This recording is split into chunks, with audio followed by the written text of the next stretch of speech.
और इस वक्त शुरुआत करेंगे मध्य प्रदेश के सियासी ड्रामे से, जहां सुप्रीम कोर्ट ने फ्लोर टेस्ट कराने की अर्जी पर समाअत की है। अर्जी पर समाअत करते हुए अदालत ने मध्य प्रदेश हुकूमत और कांग्रेस के बागी अरकान असेंबली को नोटिस जारी कर दिया है। अदालत इस मामले पर कल सुनवाई करेगी। तो लगातार हम आपको बता रहे हैं कि मध्य प्रदेश का जो सियासी ड्रामा है वो जारी है। सुप्रीम कोर्ट से कमलनाथ हुकूमत को फ्लोर टेस्ट कराने की हिदायत देने वाली अर्जी पर समाअत करते हुए मध्य प्रदेश हुकूमत और कांग्रेस के बागी अरकान असेंबली को नोटिस जारी कर दिया है। अदालत इस मामले पर कल समाअत करने वाली है। आपको बताएं कि गुज़िश्ता रोज़ मध्य प्रदेश के साबिक़ वज़ीर-ए-आला शिवराज सिंह चौहान ने अदालत में इस सिलसिले में अर्जी दाखिल की थी। तो लगातार हम अपडेट ले रहे हैं हमारे नुमाइंदे सुशील पांडे से, और सुबह भी हमने उनसे बात की थी। चलिए इस वक्त की कार्रवाई के बारे में जानेंगे। सुशील, हम आपसे जानना चाहेंगे मध्य प्रदेश में जिस तरह से पूरा सियासी ड्रामा जो है वो लगातार जारी है, और इस सब के बीच में आज क्या कुछ कार्रवाई? देखिए हिना, साफ तौर से इस पूरे मामले की जो सुनवाई है वो बमुश्किल 7 मिनट ही चली है सुप्रीम कोर्ट में। सुप्रीम कोर्ट में बीजेपी की तरफ से मुकुल रोहतगी अपीयर हुए थे और उन्होंने कहा कि जिस तरह मध्य प्रदेश के हालात हैं वो फिलहाल लोकतंत्र में का मजाक उड़ाने जैसा है, कि जिस तरह फ्लोर टेस्ट की बात गवर्नर की तरफ से कही गई है और अभी फ्लोर टेस्ट नहीं कराया जा रहा है, लिहाजा सुप्रीम कोर्ट इस मामले में इंटरवीन करे। सुप्रीम कोर्ट ने इस पूरे मामले में कहा कि दूसरे पक्ष को सुना जाना बेहद जरूरी है, क्योंकि कहीं ना कहीं मामला संवैधानिक संकट को लेकर है। इसीलिए फिलहाल सुप्रीम कोर्ट ने इस पूरे मामले में तमाम पक्षकारों को नोटिस जारी किया है। कमलनाथ को नोटिस जारी किया है, प्रमुख सचिव मध्य प्रदेश को नोटिस जारी किया है, और ये नोटिस फिलहाल ईमेल के द्वारा उनको भेजा जाएगा। इस नोटिस के आधार पर उन तमाम लोगों को अपना जवाब देना है। कल 10:30 बजे इस पूरे मामले की दोबारा सुनवाई की जाएगी, जब इस पूरे मामले में कांग्रेस अपना रिस्पांस फाइल करेगी और ये बताएगी कि इस पूरे मामले में संवैधानिक जिस तरह की दिक्कतें हैं उसको लेकर उनका पक्ष क्या है। हिना, हालांकि 16 विधायक जो बागी विधायक हो चुके हैं उनकी तरफ से भी मनिंदर सिंह की तरफ से एक याचिका सुप्रीम कोर्ट में दाखिल की गई है, और ये उन्होंने मांग की है कि उनका इस्तीफा स्वीकार किया जाना चाहिए। हालांकि सुप्रीम कोर्ट इस याचिका पर फिर सुनवाई के लिए तैयार हो गया है, लेकिन इन दोनों याचिकाओं पर सुप्रीम कोर्ट कल 10:30 बजे सुनवाई करेगा।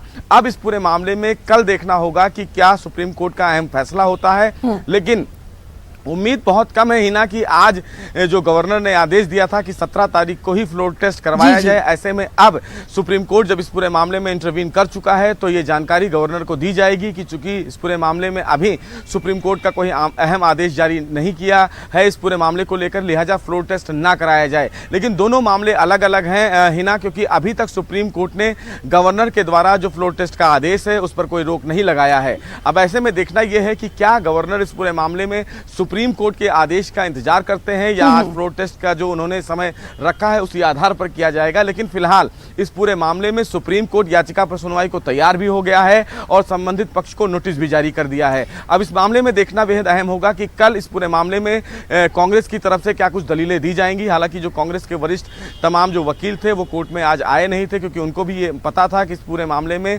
सुप्रीम कोर्ट बिना दूसरे पक्ष को नोटिस जारी करे मामले की सुनवाई नहीं कर सकता है। तो देखना यह है कि कल 10:30 बजे इस पूरे मामले में जो सियासी घमासान है मध्य प्रदेश की पॉलिटिक्स को लेकर, उस पर क्या कुछ अहम आदेश देश की सबसे बड़ी अदालत जारी करती है। जी सुशील, आपका बहुत बहुत शुक्रिया अदा करना चाहेंगे तमाम तर तफसीली जानकारी के लिए, और लगातार मध्य प्रदेश के जो सियासी हालात हैं उस पर हमारी नजर बनी हुई है। सुशील, बहुत बहुत शुक्रिया आपका तमाम तर जानकारी के लिए। एक और अहम खबर, सुप्रीम कोर्ट ने हिंदुस्तानी फौज के बाद बहरिया में भी खवातीन ऑफिसर्स को मुस्तकिल कमीशन देने का हुक्म दे दिया है। सुप्रीम कोर्ट ने मरकजी हुकूमत को 3 माह में खवातीन अफसरों को मुस्तकिल कमीशन देने की हिदायत दी है। सुप्रीम कोर्ट फौज में खवातीन को मुस्तकिल कमीशन का पहले ही हुक्म दे चुकी है। बहरिया में खवातीन के मुस्तकिल कमीशन के मामले पर समाअत करते हुए अदालत ने कहा कि मुस्तकिल कमीशन देने के मामले में मर्दों और खवातीन के साथ यकसा सलूक किया जाना चाहिए।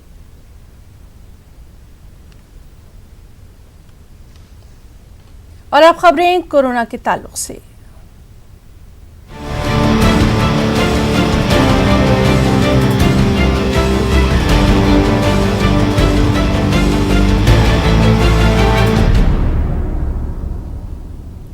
सबसे अहम खबर कि कोरोना वायरस ने हिंदुस्तान में एक और शख्स की जान ले ली है। मुंबई में कस्तूरबा अस्पताल में जेर इलाज 64 साला शख्स की मौत हो गई है। मरकज ने मुंबई में हुई ताज़ा हलाकत की तस्दीक कर दी है। मुल्क में अब तक 3 अफराद कोरोना वायरस की जद में आकर हलाक हो चुके हैं। इससे पहले कर्नाटक और दिल्ली में कोरोना वायरस से एक हलाकत की तस्दीक हो चुकी है। उधर कुछ नए मामलों की भी तस्दीक हुई है। कर्नाटक और नोएडा में 2 मामलों की तस्दीक हुई है।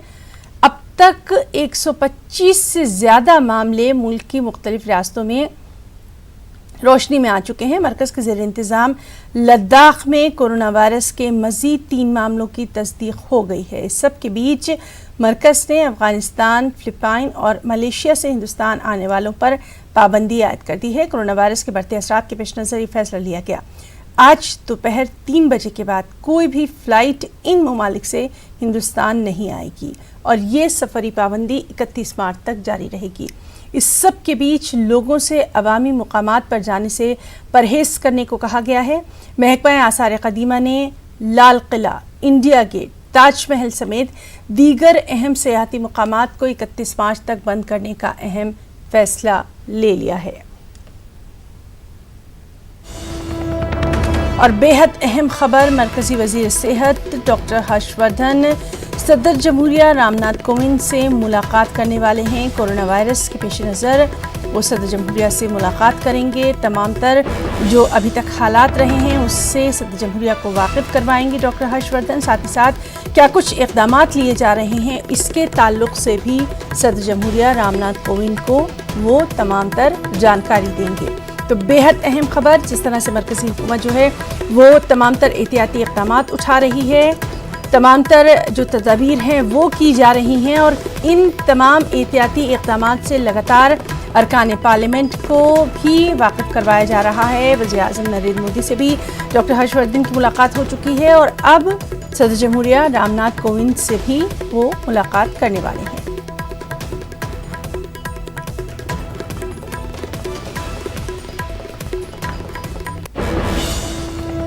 और मुंबई से इस वक्त की बेहद अहम खबर, महाराष्ट्र के वज़ीर सेहत राजेश टोपे ने एक इमरजेंसी मीटिंग तलब की है। तो मुंबई से बड़ी खबर, महाराष्ट्र के वज़ीर सेहत राजेश टोपे ने एक हंगामी मीटिंग तलब की है। इस मीटिंग में कोरोना वायरस पर तबादला ख्याल किया जा रहा है। सेक्रेटरीज़ और अफसरान इस मीटिंग में मौजूद हैं। आपको बताएं कि मुंबई में कोरोना वायरस से एक और मरीज़ की मौत हुई है और 39 मामले जो सामने आए हैं महाराष्ट्र में, उन तमाम चीज़ों को देखते हुए ख़ास तौर पर इस मीटिंग को काफ़ी अहम माना जा रहा है और उम्मीद यही की जा रही है कि ख़ुद वज़ीर आला उद्धव ठाकरे भी इस सिलसिले में आज कोई हंगामी मीटिंग तलब करेंगे। फ़िलहाल वज़ीर सेहत राजेश टोपे हंगामी मीटिंग कर रहे हैं और सेक्रेटरी और दूसरे अफसरान उनके साथ इस मीटिंग में शामिल है। तो जिस तरह से हमने आपको बताया था कि लगातार ये जो कोरोना वायरस के मामले हैं ये बढ़ते चले जा रहे हैं और ख़ास तौर से महाराष्ट्र की अगर हम बात करें तो महाराष्ट्र में 64 साला शख्स का इंतकाल हुआ है। कस्तूरबा अस्पताल में ज़ेर इलाज शख्स की मौत हुई है। इस तरह से मुल्क में जो मजमूई तादाद है वो 3 हो गई है। महाराष्ट्र में लगातार कोरोना वायरस के मामले जो हैं ये बढ़ते जा रहे हैं। इन तमाम चीज़ों को देखते हुए महाराष्ट्र में सख्त अलर्ट जो है वो देखा जा रहा है और हुकूमत की जानिब से, इंतज़ामिया की जानिब से तमाम तर एहतियाती तदाबीर अपनाई जा रही हैं। तमाम मजहबी मुकामात को बंद कर दिया गया है। लोगों से भीड़ भाड़ न करने की हिदायत सख्ती से जारी की जा रही है। साथ ही साथ स्कूल कॉलेजेस के ताल्लुक़ से भी एडवाइजरी जारी की जा रही है और लोगों को यही हिदायत दी जा रही है कि वो अपना ख्याल खुद रखें कोरोना। और चलिए एक बार फिर से रुक करेंगे हमारे साथी अमित राय के जो लगातार हमें अपडेट दे रहे हैं। अमित, आपसे जानना चाहेंगे, लगातार सुबह से हम यही बात कर रहे हैं कि महाराष्ट्र में जो ये आंकड़ा बढ़ता जा रहा है कोरोना वायरस का, इसको देखते हुए महाराष्ट्र की हुकूमत सख्त एक्शन में नजर आ रही है। इस वक्त की तफसीलात चाहेंगे। ठीक है, निश्चित तौर पे पूरा आंकड़ा जो है 39 का है पूरे महाराष्ट्र में और अभी जिस तरह से एक मौत हुई है उसके सरकार जो सख्ते में आ चुकी है। 64 वर्षीय इस बुजुर्ग की जो है मौत हुई है। दुबई से आया हुआ था, पहले इसे हिंदुजा अस्पताल में एडमिट कराया गया था और जब इसकी रिपोर्ट पॉजिटिव आई तो उसके बाद इसे कस्तूरबा अस्पताल में एडमिट करा दिया गया।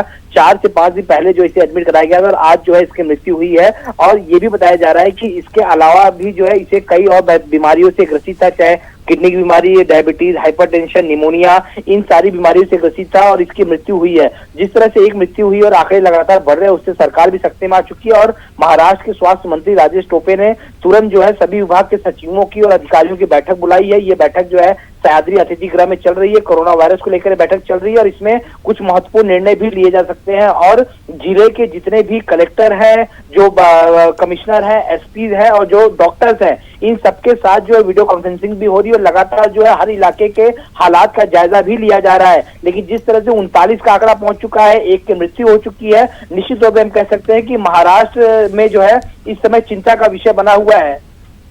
अमित, लगातार हम ये बात कर रहे हैं कि कोरोना को देखते हुए महाराष्ट्र में खासतौर पर एहतियाती तदबीर अपनाई जा रही हैं। आपसे जानना चाहेंगे, ये जो इतने ज़्यादा मामले जो सामने आ रहे हैं तो कौन कौन से अहम इलाके हैं जहां पर अब ख़ास ये मामले जो हैं वो सामने आए हैं, ताकि वहां पर भी लोग जो हैं वो अलर्ट पर रहें? देखिए, यहाँ पे जो है जो मामले जो है लगातार सामने आ रहे हैं उसमें कुछ इलाके ऐसे, जैसे मैं आपको बताऊं कि पुणे का जो इलाका है वहाँ पे 7 मरीज आए हैं, पिंपरी चिंचवड जो पुणे के नजदीक का इलाका है वहाँ पे 9, मुंबई में 6, नागपुर में 4, यवतमाल में 3, कल्याण में 3, नवी मुंबई में 3 और रायगढ़, ठाणे, अहमदनगर और औरंगाबाद में एक मरीज जो है जिसमें पॉजिटिव पाया गया है। तो ये जो सारे इलाके हैं यहाँ पर जो है ज्यादा प्रिकॉशन जो है लिया जा रहा है, क्योंकि स्वास्थ्य मंत्री और सीएम ठाकरे जो रोज शाम को अपडेट कर रहे हैं इस बीमारी पे, उनका साफ तौर पर कहना है कि सिर्फ 17 से 18 लोगों में जो है ये बीमारी पाई गई और ये वो लोग हैं जो बाहर के देशों से आए हैं और इन्हीं से ये बीमारी यहाँ फैली है। यानी यहाँ के जो रहने वाले लोग हैं इनमें ये बीमारी नहीं पाई गई थी।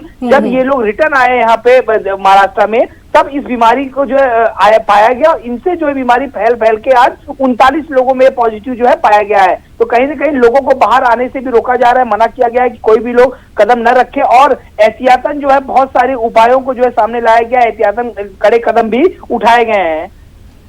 जी, बहुत बहुत शुक्रिया अमित आपका। और नाज़रीन, आपको सीधे लिए चलते हैं राज्यसभा, जहां doctor Harshvardhan Shri Manas Ranjan Bhunia. I want to ask the Honorable Health and Family Welfare Minister through you that a pandemic situation which has been created by the coronavirus, so many countries have been experimenting on the treatment process by the specific drugs in the trial. In US, in Australia, in Germany, in China, they are trying by retroviral drugs which are used in the HIV infections. And recently a report came, even the chloroquine is very effective for the treatment of coronavirus. I want to know through you, sir, from the Honorable Health Minister, what are the treatment protocol adopted by Government of India and advisories given to the state government in this context?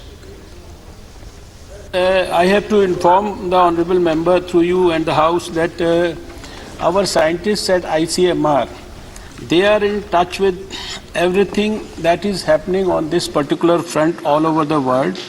As far as the retroviral drugs are concerned, we are also using them on some of these patients, and we have given approvals for using them after, you can say, all sorts of scientific satisfaction that we could derive after having been in touch with the whole world. We have also heard about you see, some research being done on chloroquine in US right now. So I can only say that these approvals are given after detailed scientific scrutiny, not by the ministry as such, but by the group of scientists working together at ICMR, and we are thoroughly seized of this issue, and we are trying to do the best to deliver the best possible treatment to the patients who have already been affected. Dr. Watts? Sir, Dr. Manas Ranjan Bunia's question needs to be clarified further. We want to know from the Honorable Health Minister what is the I think it's already clarified. for the starting of retroviral drugs, antiretroviral drugs. Minister has clarified. Question 242, please. Minister. Answer is laid on the table of the House. महोदय, मैंने प्रश्न विगत 3 वर्षों के लिए पूछा था, 2017, 18 और 19। जवाब में केवल इन्होंने, माननीय मंत्री जी ने 15 और 16 का जवाब दिया है। पूछ रहा हूं मैं क्वेश्चन 17, 18, 19 और जवाब मिल रहा है 15, 16 और 17। तो मेरी आपसे अनुरोध है महोदय कि आप इस क्वेश्चन को स्थगित कर दें और माननीय मंत्री जी को बधाई तो देता हूं कोरोना रोकने के लिए, इस क्वेश्चन को दोबारा सदन में लावें तभी सही उत्तर आ पाएगा। मेरा आपसे अनुरोध है। Let me clarify and explain that the data is compiled, as I had mentioned, that it's compiled by the Sample Registration System of Registrar General of India, and it's not that as soon as the year finishes, whatever the latest data have been published in the country, we have made them available to the member. So as soon as, because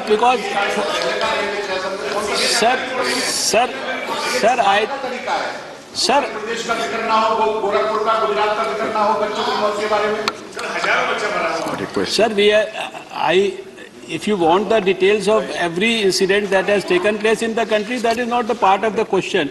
I can give you details about every place. I can give you details about Bihar. I can give you details about UP. I can give you details about the recent Rajasthan also. मैंने आपसे अनुरोध किया था इस पर को स्थगित कर दे। मेरा क्वेश्चन ही कहाँ आया था? मेरा क्वेश्चन अब आएगा माननीय महोदय। मैं माननीय मंत्री जानना चाहता हूं कि दवाइयों से, ऑक्सीजन की कमी से और अन्य प्रकार से, जिस प्रकार से कमियां होती हैं अस्पतालों में, उत्तर प्रदेश और गुजरात में कितने बच्चों की मृत्यु हुई है विगत 3 वर्षों में? सर, ये जो प्रश्न में पूछा गया था, हमने जहां भी ये इस तरह के इंसिडेंट्स होते हैं, जहां थोड़ा सा क्लस्टर के अंदर, यानी कि more than a specified number से मोर देन 100 या इस प्रकार से डेथ्स होती है, वहां पर हमारी सेंट्रल गवर्नमेंट से टीम्स भी जाकर वहां पर डिटेल के अंदर उसको सारे विषय को स्टडी करती हैं। और जो हम लोगों का जो अभी तक का एक अनुभव आया है कि इन जो छोटे बच्चों की जो मौत है वो किसी दवा या ऑक्सीजन की कमी के कारण नहीं होती है। Usually either they are brought late to the system या प्री मैच्योरिटी के कारण, या वहाँ पर कोई मान लीजिए इक्विपमेंट्स इत्यादि हैं वो पर्याप्त मात्रा में नहीं है, या फिर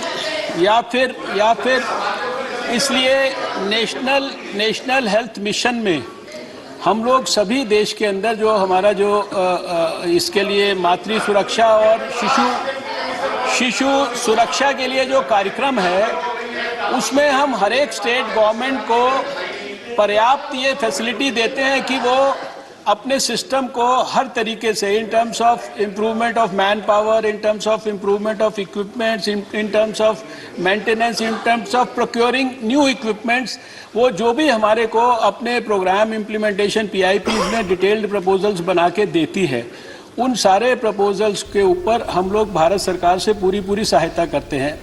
और जहां पर भी कोई इस तरह तो राज्यसभा की कार्रवाई जारी है। डॉक्टर हर्षवर्धन वहां तमाम तर कोरोना वायरस के ताल्लुक से जवाब देते हुए लगातार हमारी नजर बनी हुई है। फिलहाल एक break.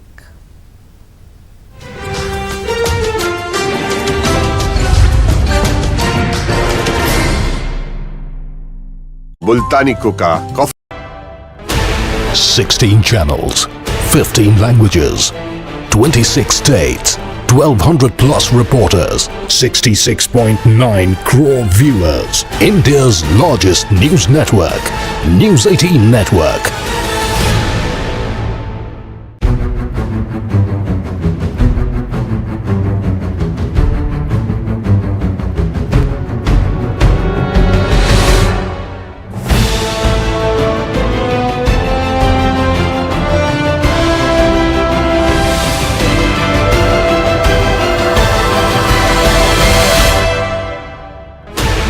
Sixteen channels, 15 languages, 26 states, 1200 plus reporters, 66.9 crore viewers. India's largest news network, News 18 Network.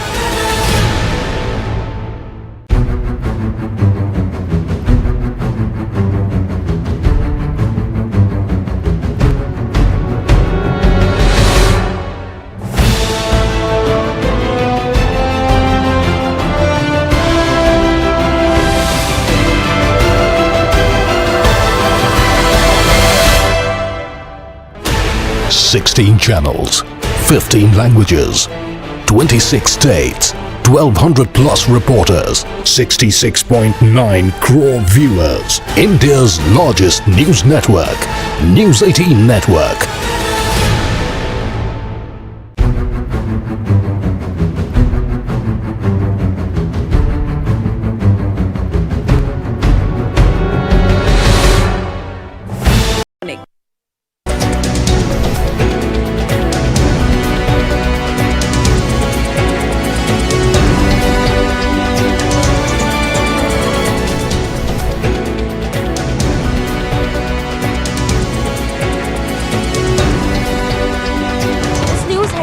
प्रायोजक सच्ची सहेली, महिलाओं के लिए सबसे भरोसेमंद औषधि एवं टॉनिक।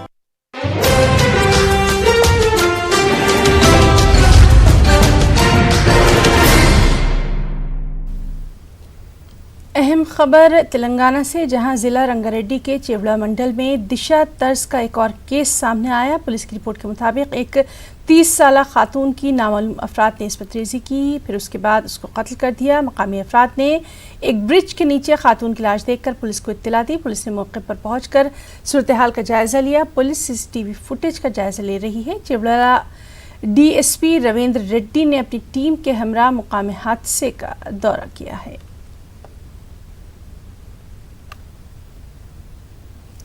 अलीगढ़ मुस्लिम यूनिवर्सिटी पर नगर निगम टैक्स के 13 करोड़ 77 लाख रुपए के बकाया का मामला अब वज़ीर-ए-आला UP तक जा पहुंचा है। AMU इंतज़ामिया ने वज़ीर-ए-आला को इस सिलसिले में खत लिखकर पूरे मामले से वाकिफ करवाया है। गुज़िश्ता साल नगर निगम अलीगढ़ ने AMU को टैक्स जमा करने के लिए नोटिस दिया था। AMU इंतज़ामिया का कहना है कि तालीमी इदारे, वर्कशॉप, अस्पताल और लाइब्रेरी को टैक्स से राहत दी जाए। AMU इंतज़ामिया का ये भी कहना है कि बनारस हिंदू यूनिवर्सिटी में इस तरह का कोई टैक्स वसूल नहीं किया जाता।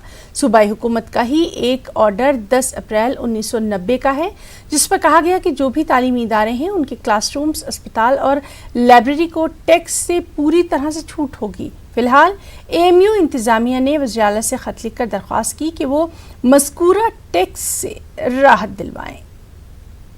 मुस्लिम विश्वविद्यालय एक केंद्रीय विश्वविद्यालय है और उत्तर प्रदेश सरकार का एक निर्णय है 10 अप्रैल 1990 का भी कि जो भी शिक्षा संस्थान है वहाँ क्लासरूम, लेबोरेटरीज, हॉस्पिटल्स, लाइब्रेरी वो पूरी तरह से संपत्ति कर से मुक्त होंगी।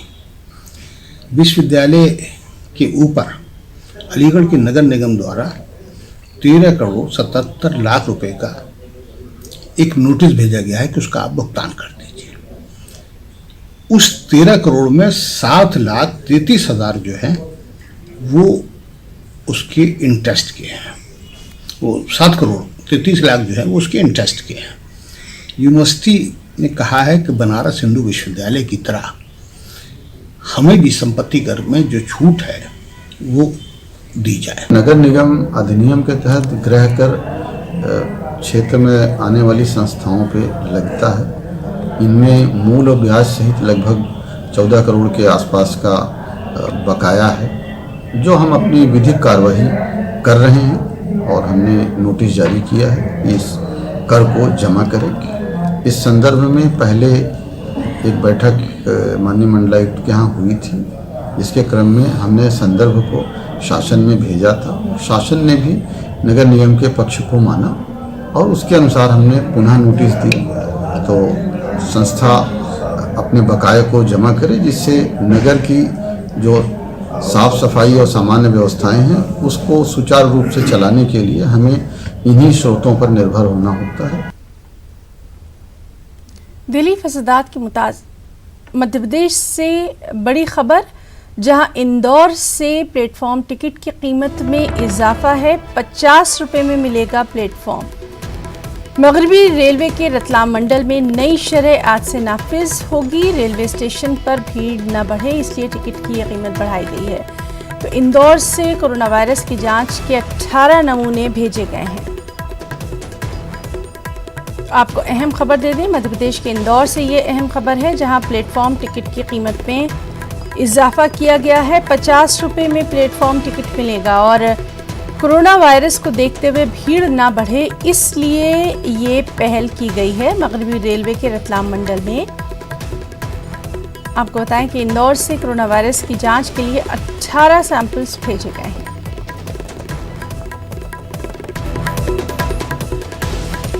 तो मध्य प्रदेश के इंदौर से ये बेहद अहम खबर, जहां प्लेटफॉर्म टिकट की कीमत में इजाफा किया गया है। देखिए किस तरह से एहतियाती तदबीर जो है वो अपनाई जा रही हैं भीड़ भाड़ रोकने के लिए। और ख़ासतौर से प्लेटफॉर्म की अगर बात करें, रेलवे प्लेटफॉर्म की, तो वहाँ पर जो लोगों की भीड़ होती है